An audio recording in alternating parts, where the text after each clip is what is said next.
Hey everyone, welcome to another episode of the Open Observability Podcast brought to you by logs.io. My name's Jonah Cowell, I'm the CTO, and I'm really looking forward to the episode today. It's going to be a great discussion about OpenSearch.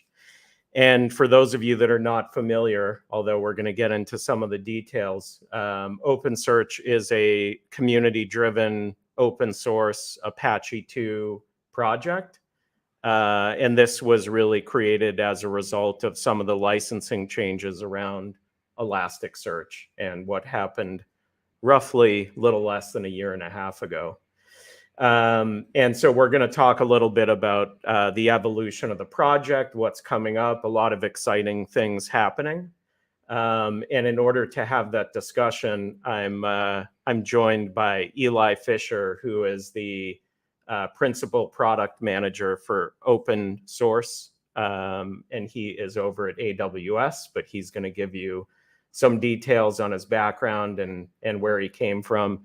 I do want to remind the audience as I bring Eli in that you can always listen to the podcast live on YouTube and Twitch, but you can also grab audio only on Spotify, Apple Podcasts, Google Podcasts, whatever your preferred listening method is. And with that, I'm going to bring Eli in. Hey, Eli, how you doing? Doing well, man. Doing well. Good to see you. Cool. Can you give us a little bit about your background, where you came from, what you're up to? Thanks for joining us. Totally. My pleasure. So, hey, everyone. I'm Eli. I'm a product manager at Amazon. I lead the product team that works on the OpenSearch project. It's a really interesting team to be on. We're open source PMs, designers, and technical writers. And so it's a little bit different than the normal process of building enterprise software, but it's really fun to be on this team. I've always worked in the data space in enterprise software, going all the way back to my time at SQL Server, through my startup, and now here at Amazon. And it's been a fun journey, and looking forward to talking about OpenSearch.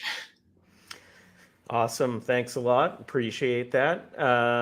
And so I mentioned that a little bit on the history of the project and how we came to, let's say, day one, I guess, of creating OpenSearch. Those were fun times. We were trying to figure out where things were going. And there's been a lot of evolution in the project over the last, I guess, what has it been, 14 months, right? Yeah. I mean, we launched last July, but I think that, really the discussion started in January in 2021. And it's been a journey. It's been definitely a journey with, I think the one thing I do want to say up front is that, this wasn't Amazon's journey alone. From the get-go, we were talking with, obviously you, Jonah, over at Logs, and, a number of other partners. And even since then, we've had, I think over 20 partners join the project and, help us all together take this journey. But even just starting with day one, when we launched the project in July, there was significant prep work that we weren't really expecting to need to do. It turns out that it's not as easy as just clicking the fork button on GitHub. There's actually a really good write-up from one of our engineering leaders, who kind of puts a summary together of all the nuts and bolts of what needed to happen to get the code base in a place where we all have this foundation that we can now build on top of. Things like removing proprietary software, things like removing phone homes. That's not a normal thing you see in a lot of open source projects. Even just renaming and getting the CI/CD rebuilt. It was a lot of work. I just posted the blog link in the chat just for people that are listening along, but you can keep going, Eli. Yeah. But and that was really the big focus with 1.0. We did get a couple of interesting features in the 1.0 release. We got transform support, which is a nice summary. Ability to summarize data post ingestion for analytics purposes, and we added a UI for data streams and did some enhancements to KNN. But really, 1.0 was all about let's get this foundation put together for the whole community to continue to evolve off of. From there were a couple point releases where I think that's where like the features started rolling in. So I'll talk through like a couple of different categories, and Jonah, in folks who are watching, please like stop me and ask questions as I go. So you may want to mention, I guess, that prior to this project, there was Open Distro, which was, you'll mention that, I guess, right? No, that's a great point. Yeah. It's probably worth mentioning now. Sure. I think going all the way back to 2018, we were building all the software for our managed service, and it turns out that like a lot of these fundamentals that we were building for our managed service were also needs for the broader community. Things like security, alerting, anomaly detection, and so we started contributing those to a distribution of Elasticsearch called Open Distro, and we packaged it together and offered it as a project, an open source Apache 2 licensed project for people to go build Elasticsearch deployments off of.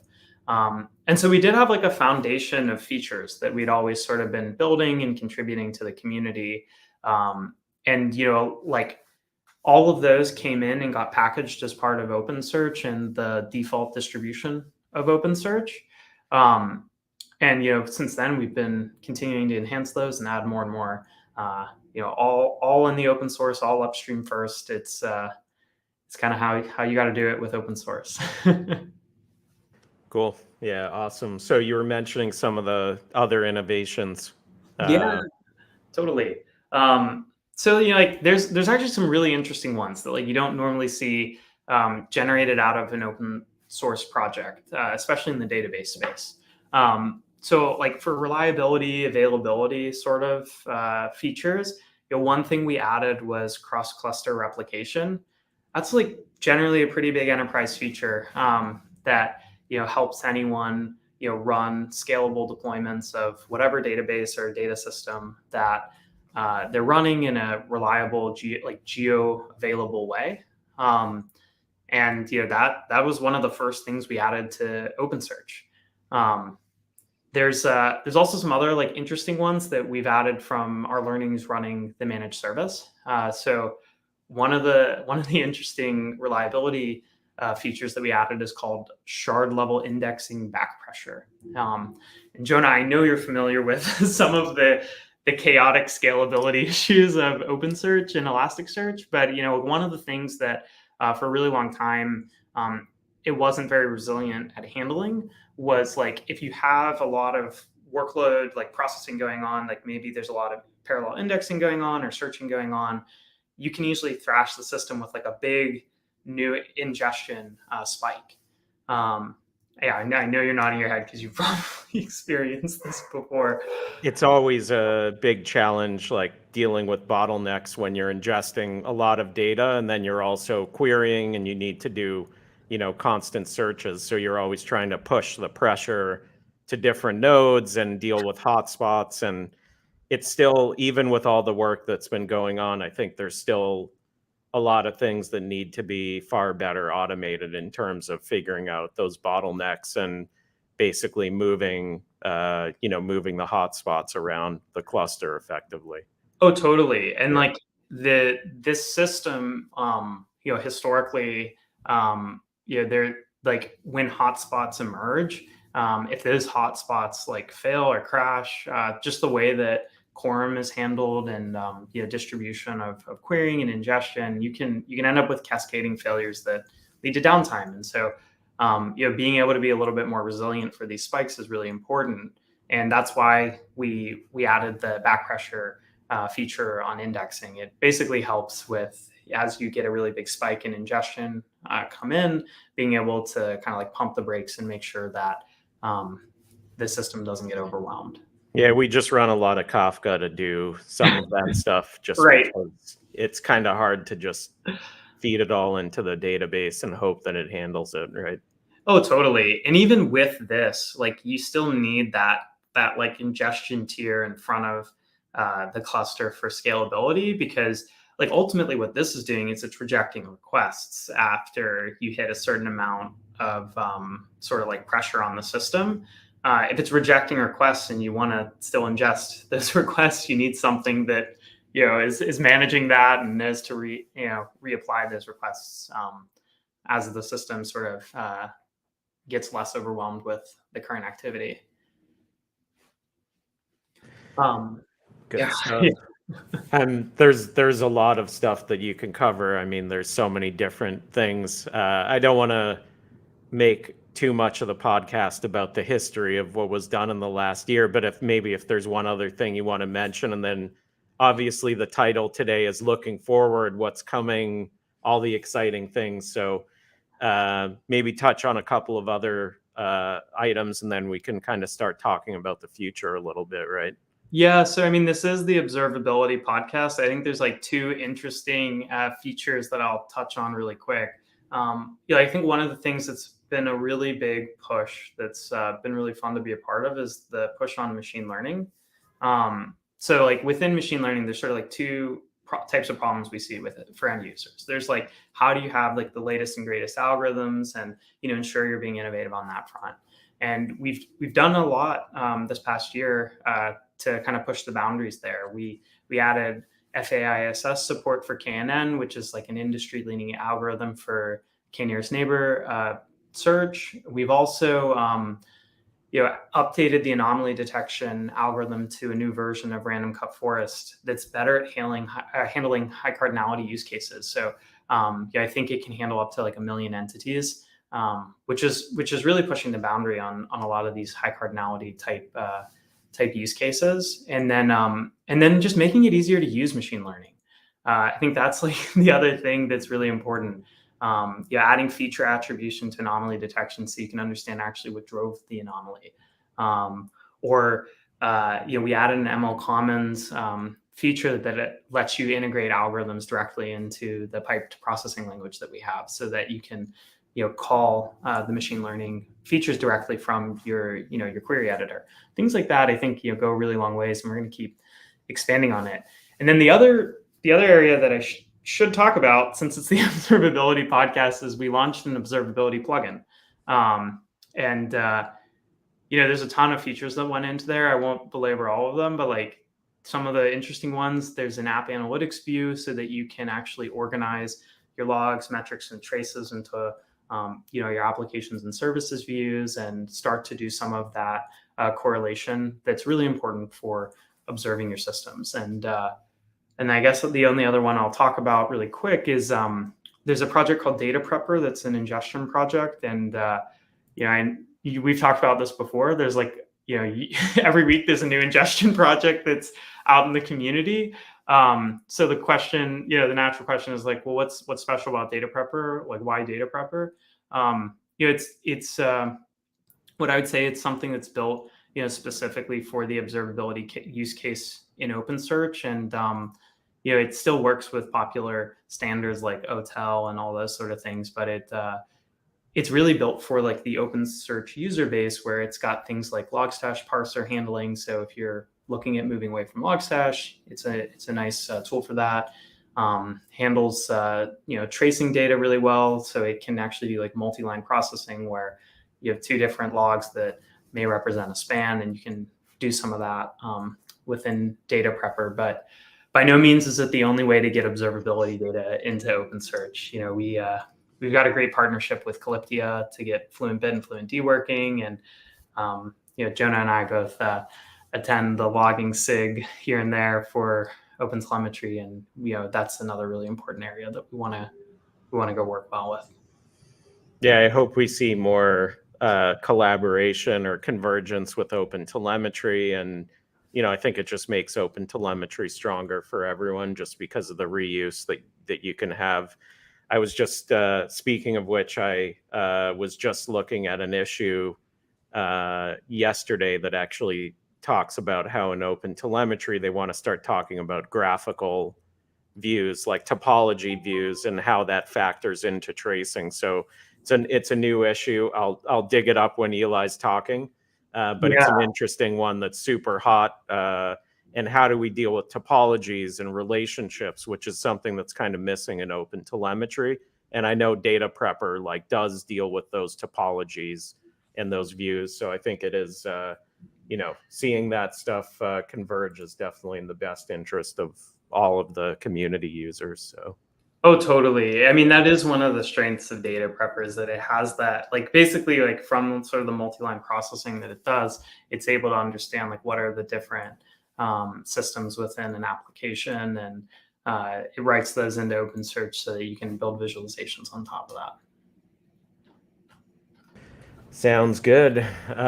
So I did want to start talking about the future a little bit and what's coming, because you've got some pretty exciting things, and I'll post a link to the roadmap, which is always really interesting to keep on top of. I like how you keep it public and you keep it updated all the time. I'll post a link to that in a moment, but maybe you can start talking about what's coming next in 2.0 and 3.0, and yeah, totally. we move towards that. Totally. Yeah. I mean, like, we've got 2 major version releases coming up this year, which it may seem like a lot is changing, but I think there's a reason. 2.0 is really focused on getting up to date with Lucene 9 and making sure that we sort of have the, like, ultimately. So I guess we should have mentioned this earlier. OpenSearch is built on top of Lucene, which is a really popular Java search library. You can kind of think of OpenSearch as like a distributed Lucene management system. It's so when we're working, like, our upstream is Lucene, and when they're doing a lot of the innovative things, we want to make sure that we're participating in that, and we've got the latest and greatest from that project, in OpenSearch. And so Lucene 9 came out earlier. I think it was maybe at the end of last year, but not too long ago. And we want to make sure that we're up to date on that. With the major version change of Lucene, there were some breaking changes, and so we did need to increment, our major version. But we've really tried to limit the impact of what's changing between 2.0 and 1.x. I'd say it's pretty limited to the Lucene changes. There's a couple of APIs that have changed in the alerting plugin. We have a new central plugin for managing notifications, since multiple plugins have the ability to configure notifications, and it doesn't make a lot of sense to have that all decentralized. There's a few REST API changes there, but really the surface area is very limited in terms of what's changed.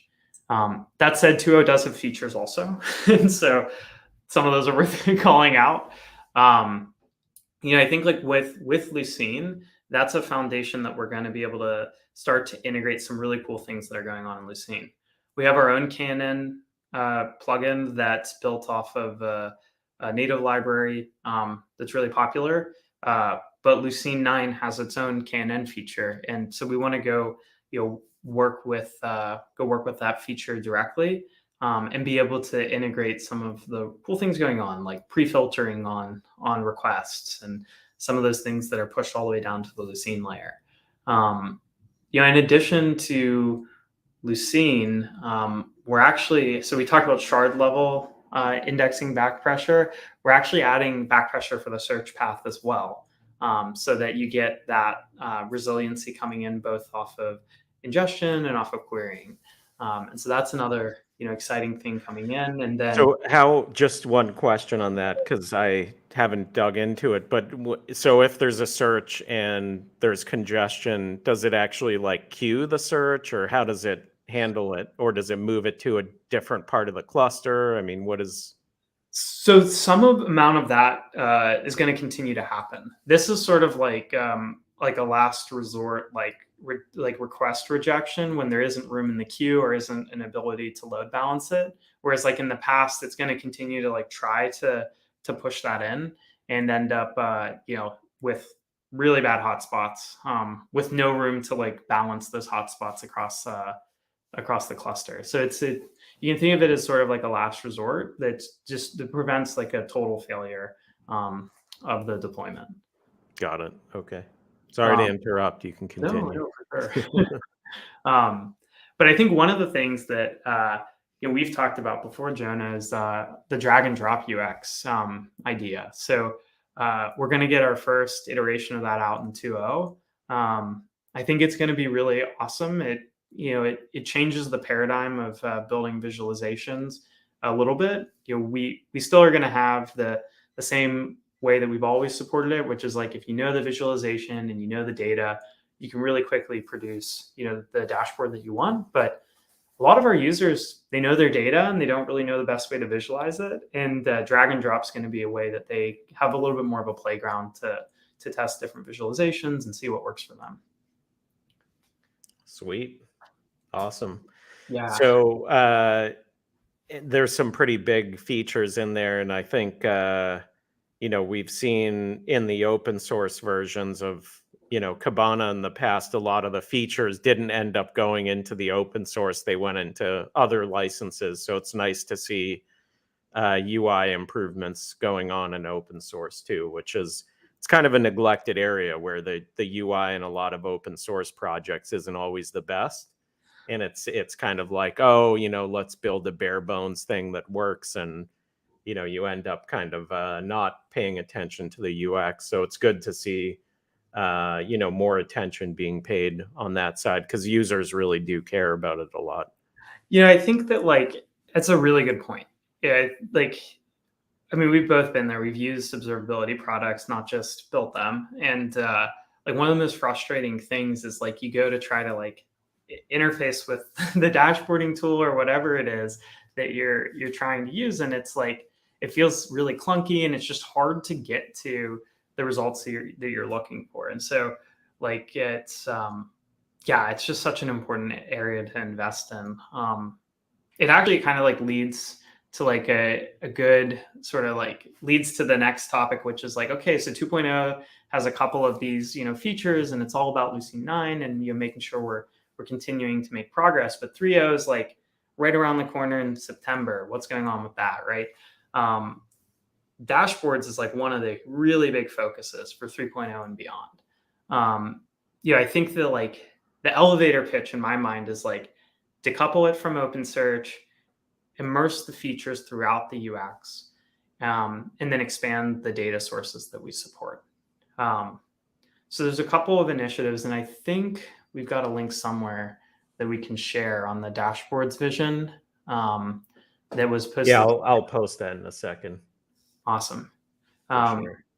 But yeah, so this is a great read. One of our engineering leaders wrote up sort of a vision of where we want to go with dashboards, and there's a couple of call outs. One of the interesting projects early on is we're calling Dashboards Anywhere, which is all about decoupling and adopting additional data sources. So there's a couple of components in there. There's modularizing auth so that we can support multiple endpoints of OpenSearch or potentially endpoints of other data sources.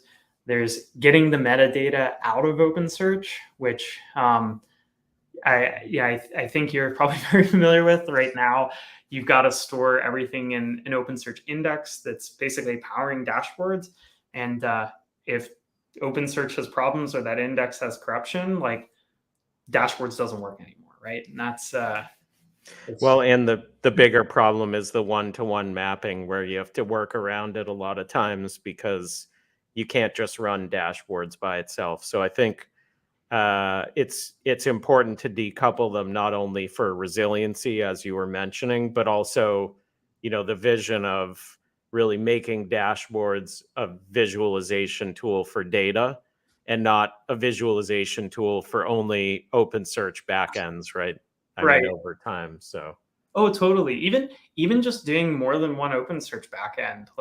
We have plenty of users that are hey, I've got 2 clusters of OpenSearch. Why the heck do I have to why do I have to spin up multiple dashboards deployments just to switch between the data I'm viewing? So I think that's a really exciting project. And the last part of it is a data source adapter. So sort of codifying how to interface with visualizations and dashboards and that part of the project, so that we can go add other time series data, like Prometheus data or other types of data sources to dashboards.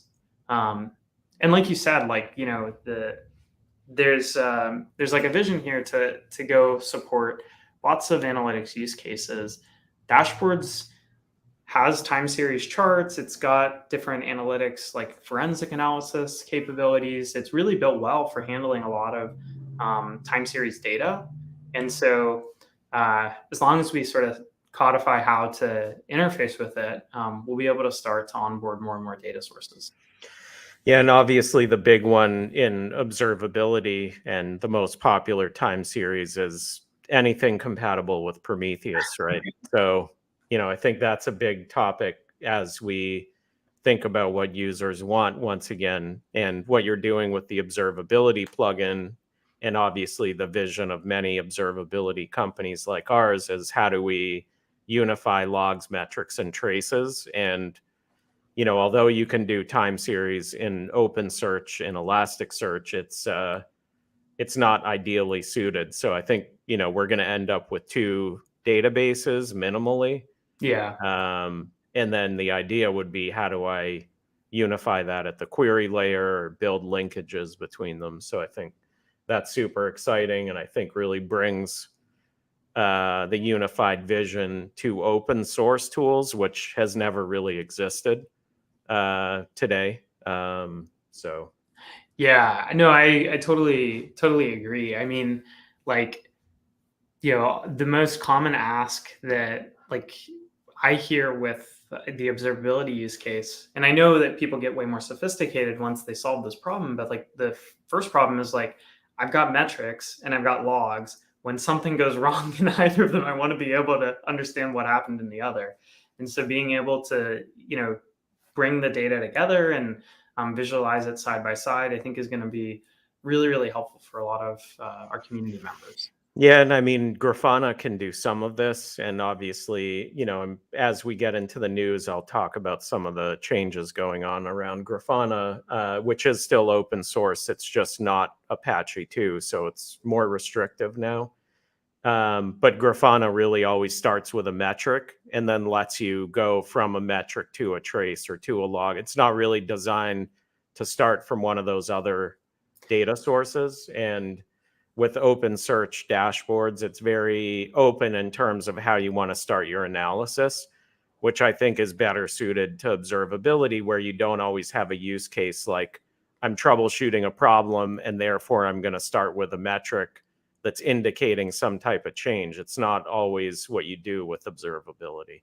Right. Like not all signals come from metrics. Like it could be some other thing that you're alerting on. Maybe you got like a log-based alert or something like that. And you know, from there you got to sort of expand out and look look at what's going on. And it's especially important in security too, which obviously isn't exactly observability, but the signals and the data are quite different in terms of, you know, events that come into a system. So oh, totally. Yeah. Totally. But yeah, no, and then I think like, yeah, the other parts of dashboards that, you know, often get overlooked, and I think that you sort of talked about this, you know, when you're talking about with other open source projects, it's not always the primary focus. You know, like things that like what I've been calling just like ease, like, you know, making sure features that are like, I'll give you a really good example. If you've got alerting, if you want to set up an alert on a visualization you're already looking at, you've got to go to a separate UI to go like copy the query and then build an alert. And it's like a little bit clunky, but that, you know, that's like extra clicks that you lose context and, you know, it can slow down getting to where you want to get to. And so things like making it so you can create an alert straight from a chart, like those are the types of things that we're looking at, you know, immersing better throughout the dashboarding experience. As well as like accessibility, internationalization. We've got users from all different backgrounds, from all different parts of the world, and, you know, want to make sure that everyone's set up for success. Cool. Awesome. Other topics on 3, or did you want to move on to some other Yeah, stuff? I mean, I think like yeah, I think there's a number of really interesting things going on with sort of like 3 and beyond. Storage is a really big theme.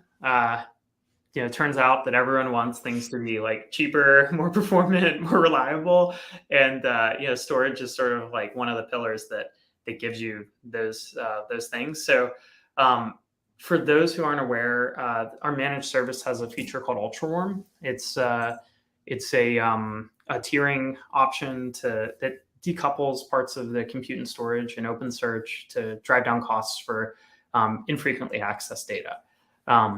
We launched that, I want to say, also in 2018. It was a couple years ago, and since then it's had things like cold added to it, and we've really learned a lot from that experience delivering that on our managed service. And we're really excited to bring those learnings into OpenSearch. So there's a really good issue that we created on GitHub that sort of summarizes those. I'm going to share it right Yeah. now.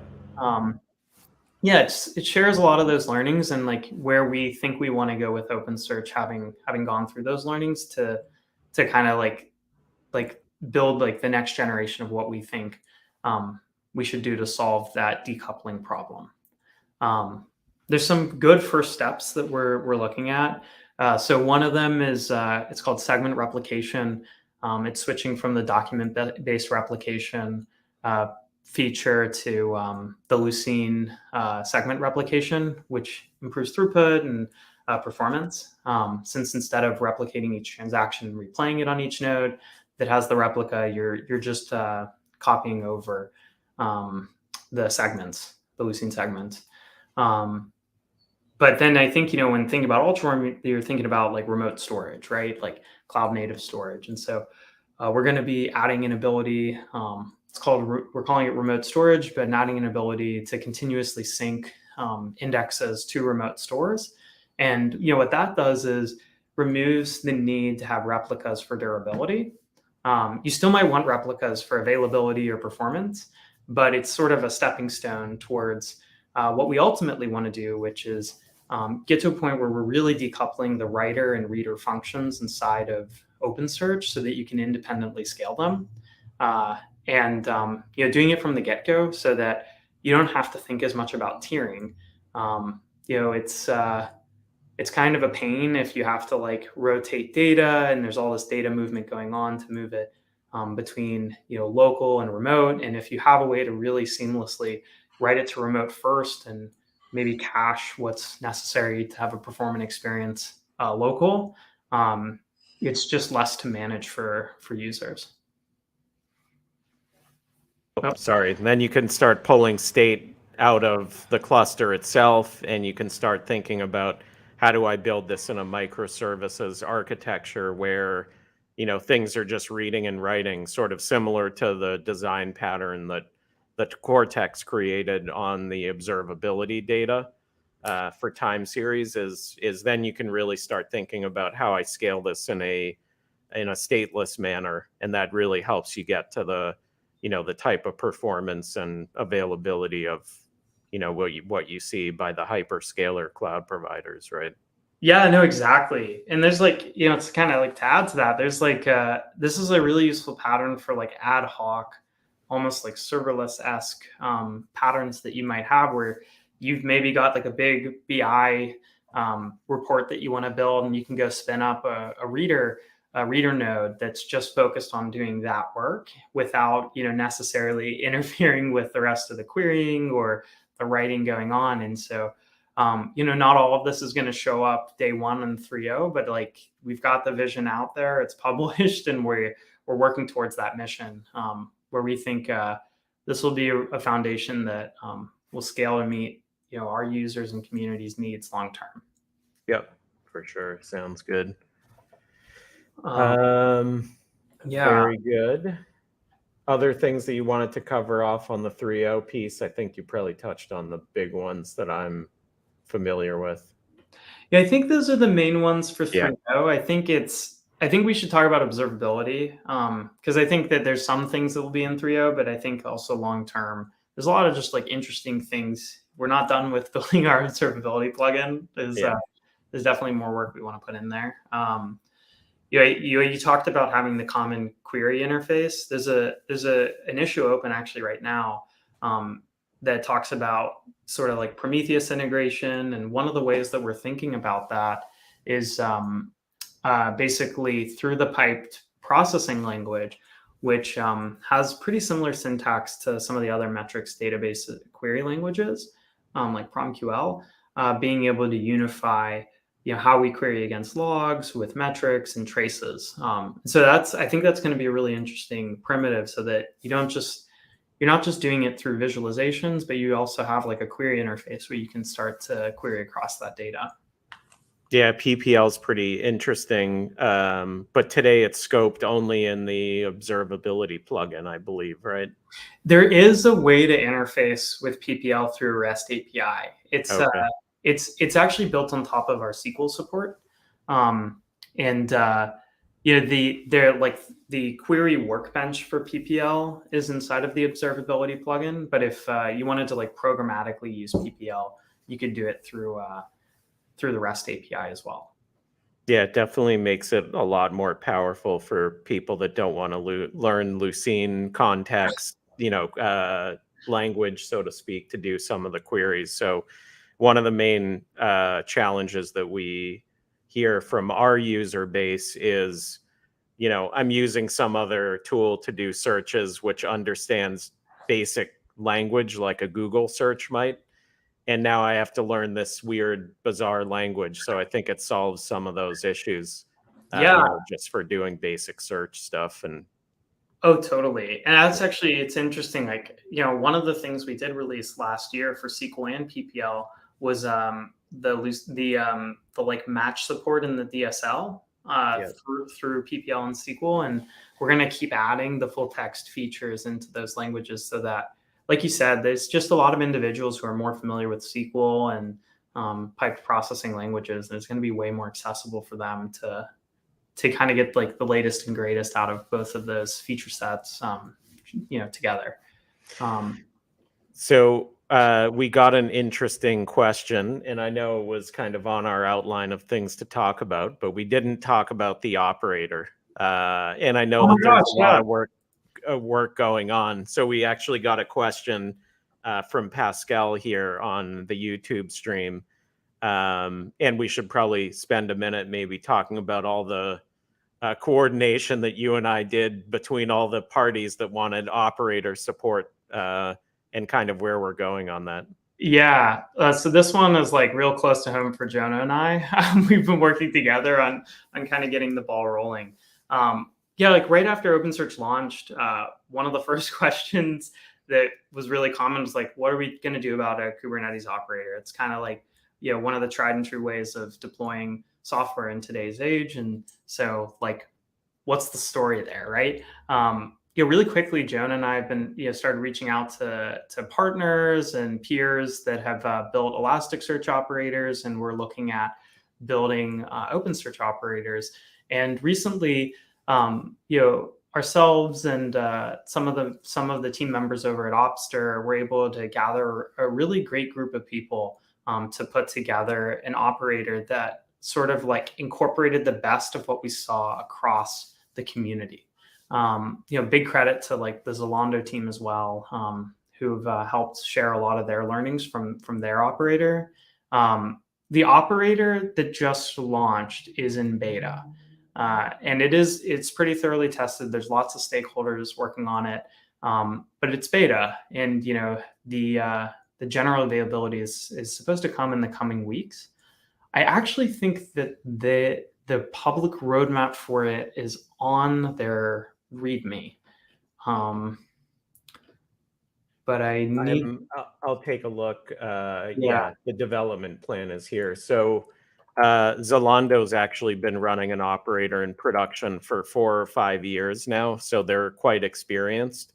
But the Opster team sort of wanted to build more on top of that concept that the Zalando folks took. So they actually put together a group, and we sort of merged them together. And then the Rancher folks also built an operator, which was part of the project that they were working on. So now there's one operator with a lot of folks contributing and working together. Personally, like in our organization, we don't run OpenSearch on Kubernetes yet. but I foresee us in the next year or two going down that path, especially given the fact that we're going to start having this decoupling of storage. The idea would be over time that OpenSearch would actually just be a bunch of microservices, right? And obviously running that in an orchestrated environment like Kubernetes makes total sense, where you can decouple it that way. So yeah.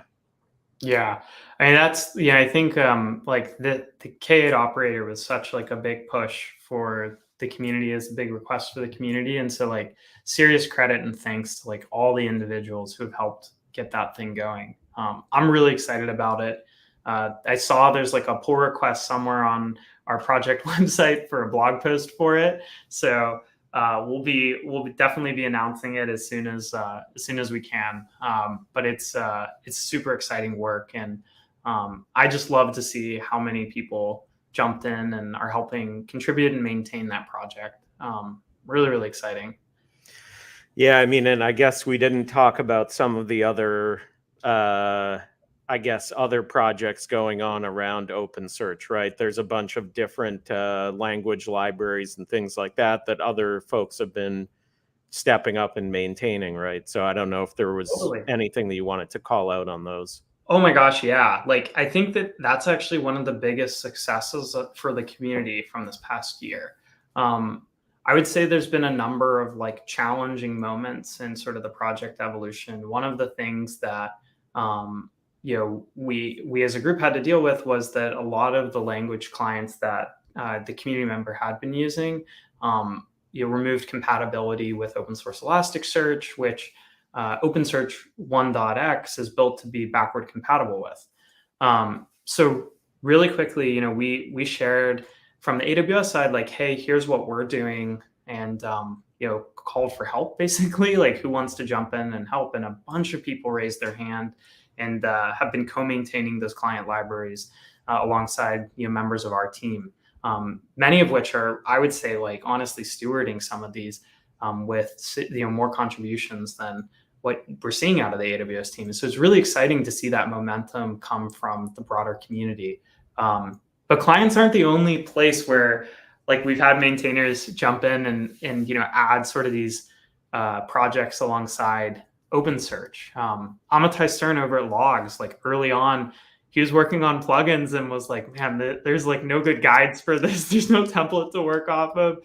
And he not only wrote a blog, but contributed a template repo, which like I look today, there's other community members contributing to it and participating. And like, these are the things I love personally about open source, is that like, we're not all going to face the same set of problems, but if we all have the ability to participate in the project, we can all share the learnings that we're facing.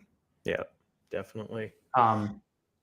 Yeah, I mean, the whole maintainer stuff has definitely been a good journey. And I think we're really making some good progress. There's a PR actually open right now that is going to outline the guidelines for getting more maintainers onboarded to repos throughout the project. And I highly recommend for those interested in participating in the project, take a look. It's we're not inventing how to do this. It's really heavily based off of the way that Apache runs projects. And so take a look, start contributing, and if you want to join in and help steward this thing, we definitely welcome that. Sounds awesome. So I guess the last thing, since we're talking about contribution and community, how can people get involved? What's the best way to engage? So there's like a number of different ways to contribute. I'm a big believer that contributions aren't just code.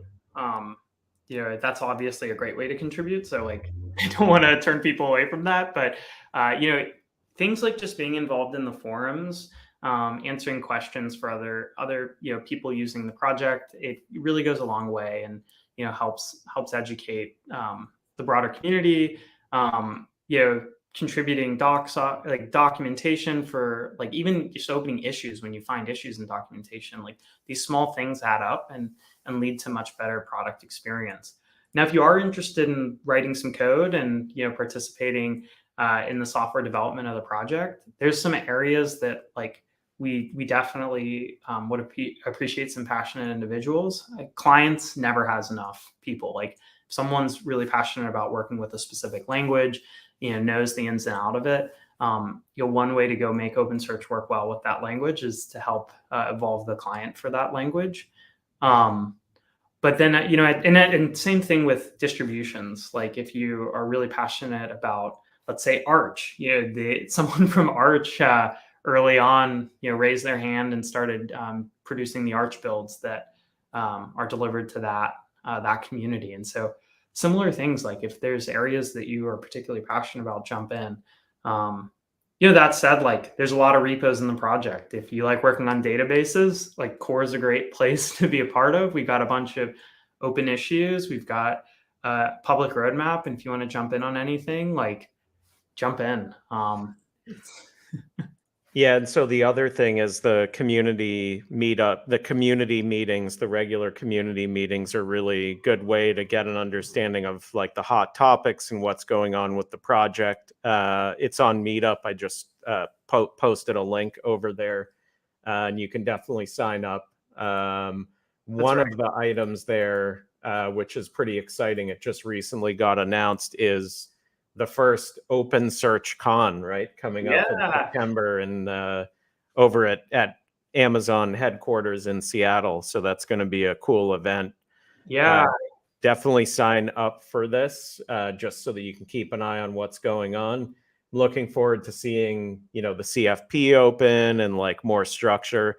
I just posted a link to that particular meetup. So it'll be good to like meet Eli in person, because we keep like missing each other, and meet other folks on the project that I've been working with for quite some time and haven't been able to meet most of them. So yeah, I'm super excited about that. I think like OpenSearch Con is going to be a great opportunity for users and contributors and maintainers and developers alike to come together, talk about like what they're up to, learn about what's going on with the project. Like Jonah mentioned, we're working on getting the CFP put together so we can start, getting ideas for papers. And, stay tuned. We're going to have updates posted as soon as we have them on that process and other details about the conference. It's really exciting. It's September 21st. So it's not that far away. It might seem far, but time flies. for sure. But yeah. So I did want to, there was a couple questions on here that I wanted to answer. And I know we talked about a little bit about Data Prepper and Logstash.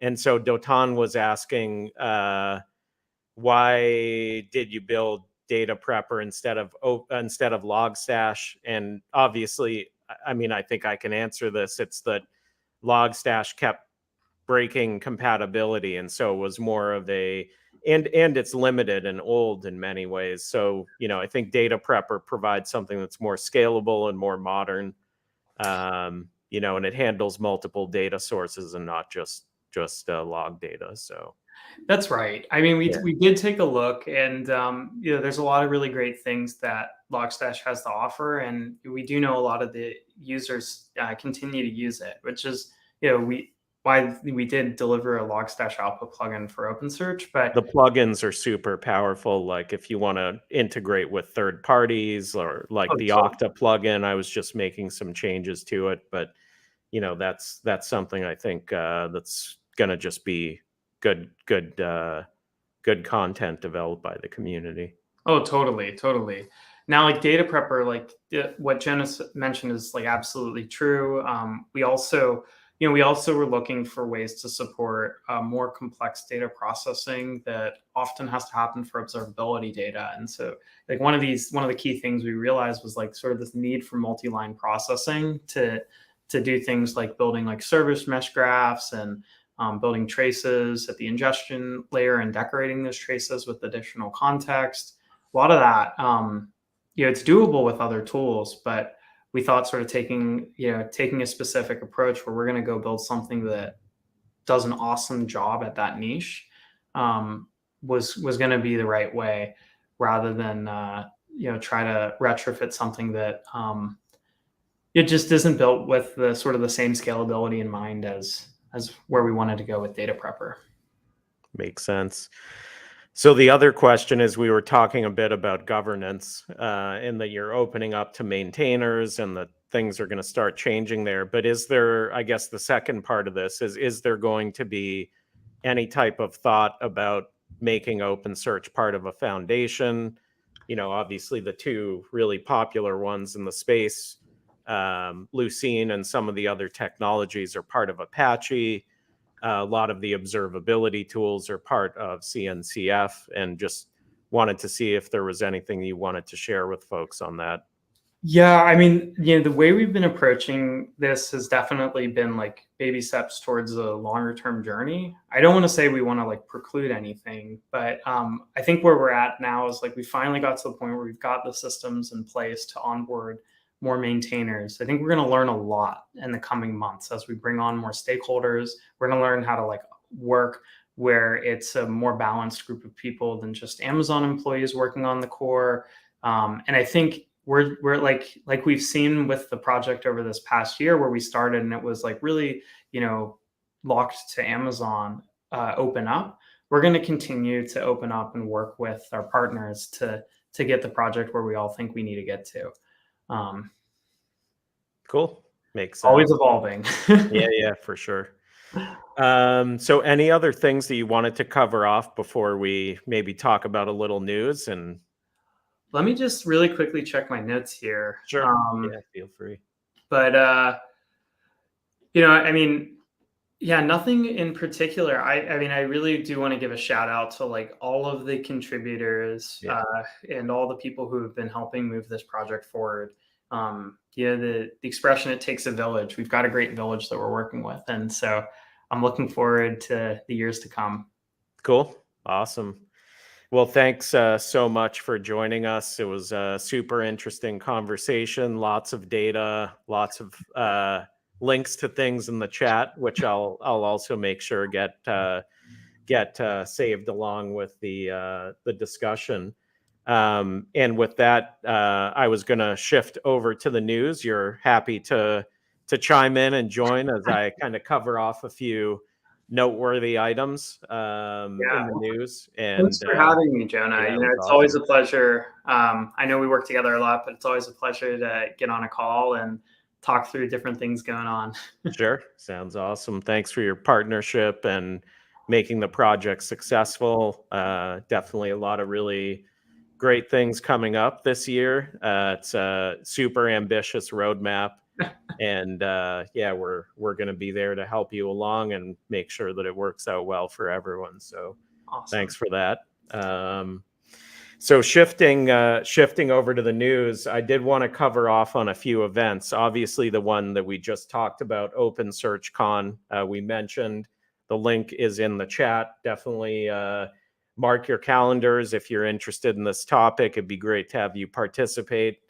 Hopefully there'll be a streaming option or something like that where folks can join in virtually if they can't make the trek over to Seattle. But it's always great to, it's the collaboration that you get at the beers after and these kinds of discussions where it's really interesting.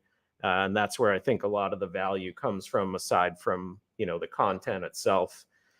The other big one in observability is we've got Kubecon coming up in about 1 month and 3 days, I guess, May 16th to 20th. It's in Valencia. This is the European version. There's a bunch of other events off of it. There's a Prometheus Day. There's a Fluent Bit Day. There's all kinds of events going on around it. So for those of you that can make it, I will definitely be there. My colleague Dotan, who hosts this very often as well, will be there. Both of us are speaking.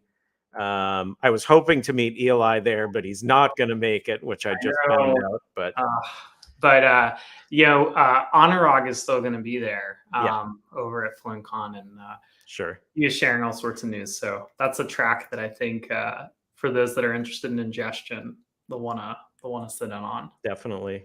Yeah, he's always great to talk to. He's one of the co-founders and co-creators of FluentD and FluentBit. So they're having a sub conference that you can sign up for off the link as well. So it's super interesting. The other big conference that's coming up, and I'm sure it'll be covered in the next month's episode, is Monitorama, which is back after a hiatus, June 27th to the 29th. I'm definitely going to go. I really love this conference. It's super small and intimate, really good in-depth content for those in monitoring and observability. And I always learn a lot at that conference. To me, it's like just super educational.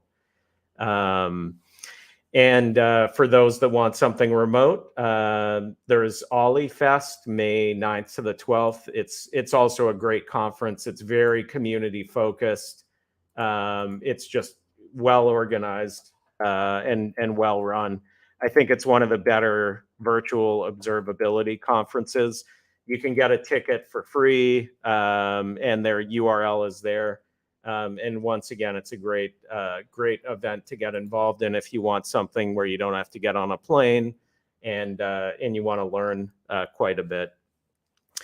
So the other news item that I kind of wanted to talk about a little bit, because it's also somewhat related to why OpenSearch was made, was that there was licensing changes. So for those of you that use Prometheus, the two long-term stores that are most often used are Thanos and Cortex. They're both CNCF projects. A lot of folks are building their observability if they're at a large scale on Cortex. That tends to be the high scale solution. That's what actually AWS uses for their service. It was created by Weaveworks, and Grafana did a lot of work on it. There's a new database called Miri that was announced, which is a fork of Cortex, where Grafana has invested quite a bit into this new database. It's very interesting technology. A lot of challenges with Cortex have been addressed with Miri. The challenge is that now that database is owned by Grafana Labs, and the maintainers from Grafana are no longer working on Cortex, which makes it a little bit of an abandoned project. So for those of you that are using Cortex, definitely pay attention to what's going on. As long as you're fine with an AGPL3 licensed project, you can use Miri, but be aware that it may be another Elasticsearch in the future where, the license changes and it becomes, problematic for folks. So definitely keep an eye on it. We'll see what happens with Cortex. I mean, most of the maintainers are now not working on it, so I'm not sure if it's going to really be feasible long term. Eli, I don't know if you had any comments on it or if you're paying much attention to this whole thing. I'm definitely a fly on the wall, just coming from a different project where we've had events that don't look all that different. It's interesting to sort of watch what will happen. I know my team was really eager to step up in the case of what happened with Elasticsearch. So I'm eager to see sort of what happens with the community there.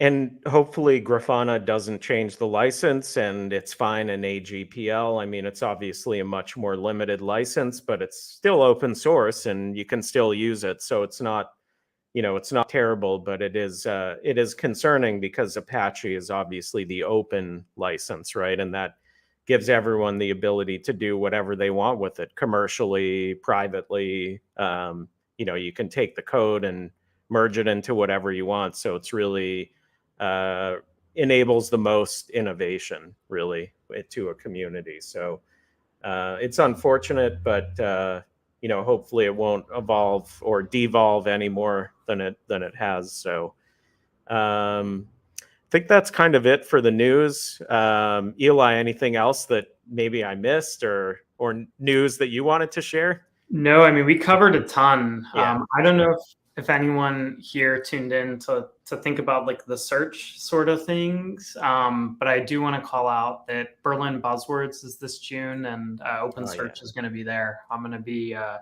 presenting about why search engines make great log analytics solutions, which is an interesting talk.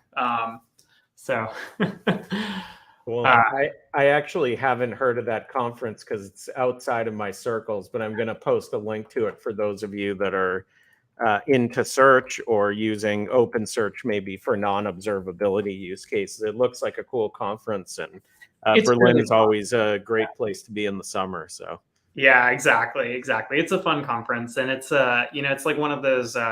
It's not a super like huge conference, so it is one of those ones where you can like really get to meet the other speakers and just like learn a lot about what's going on and in the space. Awesome.